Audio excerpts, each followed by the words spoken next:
जय बद्री केदारनाथ दोस्तों, बहुत बहुत स्वागत है आप लोगों का मेरे एक और यूट्यूब वीडियो पे। तो दोस्तों आज 29 दिसंबर हो चुकी है और म्यूचुअल फंड पोर्टफोलियो में तो कोई अपडेट नहीं हुआ होगा क्योंकि शनिवार और इतवार की छुट्टी होती है।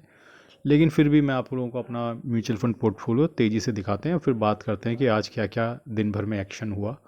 और अगर मैं बात करूँ अपने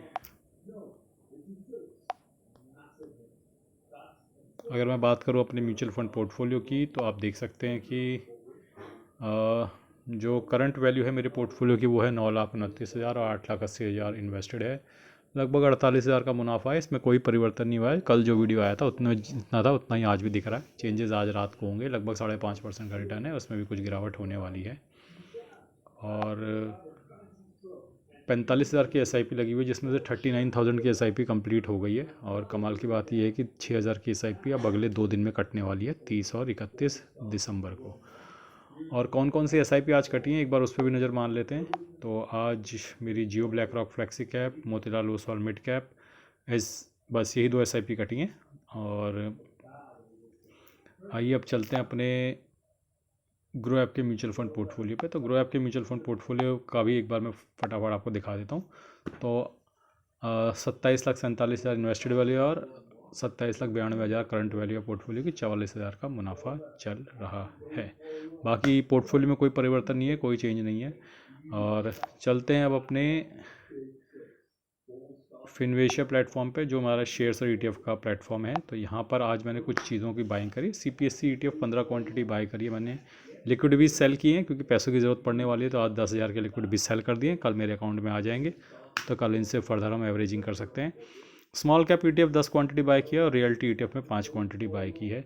और अगर पोर्टफोलियो को देखा जाए तो आज मोतीलाल ओसवाल हेल्थ ETF में 91 रुपीज़ का लॉस हुआ है, शरिया बीज में 8 रुपये का, रियल्टी ETF में 131 रुपये का, LPL30 ETF में 45 रुपये का, मल्टी MQ ETF में 26 रुपये का, लो वोल्टाइल ETF में 20 रुपये का, स्मॉल कैप ETF में 120 रुपये का, फार्मा बीज में 54 रुपये का, इरकॉन में 279 रुपीज़ का, CPSE ETF में 58 रुपये का, HDFC कॉल ETF में 25 रुपये का, सेंसेक्स में 18 रुपये का, FMCG ETF में 15 रुपये का, टॉप 10 ऐड ETF में 31 रुपये का, जीनस पावर में 71 रुपये का, TMPV में 19 रुपये का, मिड स्मॉल में 49 का, इंडसइंड बैंक में 287 का। ओवरऑल ये पोर्टफोलियो अब फिर से 11% के लॉस में आ गया। 2,34,000 इन्वेस्टेड वैल्यू है, 2,08,000 करंट वैल्यू है पोर्टफोलियो की। तो एक बार देख लेते हैं क्या स्थिति चल रही है।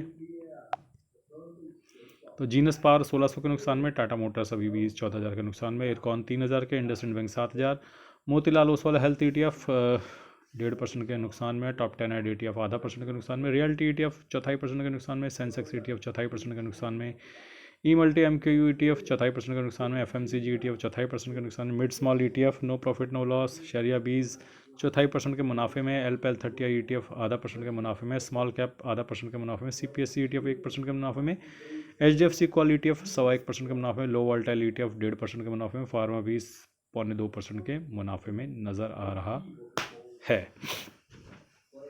तो ये तो थी स्थिति मेरे शेयर्स और ETF के पोर्टफोलियो की। आइए चलते हैं अब अपने इंडिसेस पे कि आज क्या परफॉर्मेंस रही। निफ्टी 50 आज 0.38% की गिरावट के साथ बंद हुआ है। और मिड कैप 50 में 0.5% गिरावट है, मिड कैप 100 में 0.5, मिड कैप 150 0.4, स्मॉल कैप 100 में 0.72, स्मॉल कैप 50 में 0.87, स्मॉल कैप 250 में 0.53। तो अच्छी खासी गिरावट होने वाली है आज पोर्टफोलियो में, तैयार रहिएगा। 0.5% के आसपास आज हमारा पोर्टफोलियो दोबारा गिरने वाला है। और कल ही हम दोस्तों बात कर रहे थे गोल्ड और सिल्वर पे। तो आज नीचे से ज़मीन खींच दी गई है, पिछवाड़े पे बम्बू मार दिया गया है और सिल्वर और गोल्ड में ज़बरदस्त गिरावट दर्ज की जा रही है। और हाई से लगभग 10-12%, 15%, 16% आज गिर गए थे गोल्ड सिल्वर स्पेशली। मैं बहुत ज़्यादा नज़र तो नहीं देख पाया, लेकिन बीच बीच में हाईलाइट्स आ रही थी, फ्लैश लाइट्स आ रही थी कि गोल्ड और सिल्वर में गेम शुरू हो गया है, क्योंकि साल ख़त्म हो रहा है। अब उन लोगों को बुक करना, अपना प्रॉफिट और लॉस को सेट ऑफ करेंगे। तो अब मुझे ऐसा लगता है कि गोल्ड और सिल्वर की रैली का अंत काफ़ी नज़दीक आ चुका है। और लेट्स होप कि इसमें करेक्शन कंटिन्यू हो, क्योंकि किसी चीज़ का इतना ज़्यादा बढ़ जाना भी ठीक नहीं है। तो काफ़ी सारे लोगों को मैं मना ही कर रहा था कि अभी मत लीजिए गोल्ड सिल्वर का, क्योंकि रिस्क रिवार्ड रेशियो फेवरेबल नहीं है। और ऐसा लग रहा है कि ये गिरावट कल परसों भी जारी रहने वाली है। और आज तो ऊपर चढ़ गया था, वहाँ से नीचे गिरा है। कल जहाँ से बंद हुआ है वहीं से 7-8%, 10%, 15% गिरने की संभावना पूरी बनी हुई है। होता है नहीं होता है वो देखने की बात है, आगे की बात है, लेकिन आज एक ज़बरदस्त झटका गोल्ड और सिल्वर, स्पेशली सिल्वर ने दे दिया है और लोगों के हाथ पैर अब कांपने शुरू हो गए हैं। और जो अंधाधुंध बाइंग चल रही थी गोल्ड सिल्वर में, जिसको देखो गोल्ड सिल्वर लेना है, और मुझे ऐसा लगता है रिटेलर ट्रैप हो चुके हैं अब। जो निकल गया, कल तक का मौका और है, और उसके बाद मुझे ऐसा लगता है कि ट्रैपिंग गोल्ड और सिल्वर में शुरू हो चुकी है।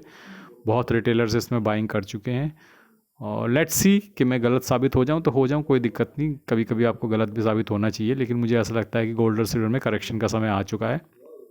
हाँ, थोड़ा यहाँ से करेक्शन बनता है। सिल्वर में 20% और गोल्ड में 10 से 15% के बीच में करेक्शन ड्यू है अब, और ये किस दिन होगा, कब होगा, कह नहीं सकते। एक झटका, एक ट्रेलर आज दिखाया गया है, और बाकी मैंने कुछ फ्लिपकार्ट के लिंक्स भी इस वीडियो में दे रखे हैं। अगर आप अपने मोबाइल स्क्रीन पर टैप करेंगे तो लेफ्ट साइड बटन में आपका फ्लिपकार्ट का लिंक देखने को मिल जाएगा, वहाँ से आप कुछ भी शॉपिंग कर सकते हैं जो भी आपका दिल करे।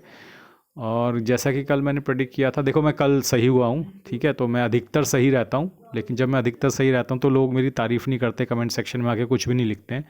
लेकिन अगर मैं एक बार गलत हो जाऊँ तो उसके बाद मेरी इतनी ट्रोलिंग करते हैं और इतने कमेंट आते हैं नेगेटिव, तो नेगेटिव वाले तो मेरे अगेंस्ट वाले लोग हैं। अब पॉजिटिव वालों को कम से कम आज तो कमेंट लिखना चाहिए कि मास्टर जी आप ठीक हुए, आपने कल बताया था मार्केट गिरेगी, साइडवेज रहेगी या गिरेगी, मैंने ये बोला था ना कल। तो आज शुरू में तो साइडवेज रहने की कोशिश करी मार्केट ने, लेकिन सेलिंग प्रेशर बन गया और मार्केट गिर गई। तो एटलीस्ट अगर मुझे ट्रोल करने वाले इतने लोग हैं, तो आज मेरे को जो सपोर्ट करने वाले हैं उन्हें मुझे एटलीस्ट कमेंट सेक्शन में कुछ लिख कर मुझे हौसला अफजाई तो मेरी करनी चाहिए। बाकी आज के लिए बस इतना ही। धन्यवाद, गुड बाय, जय बद्री केदार।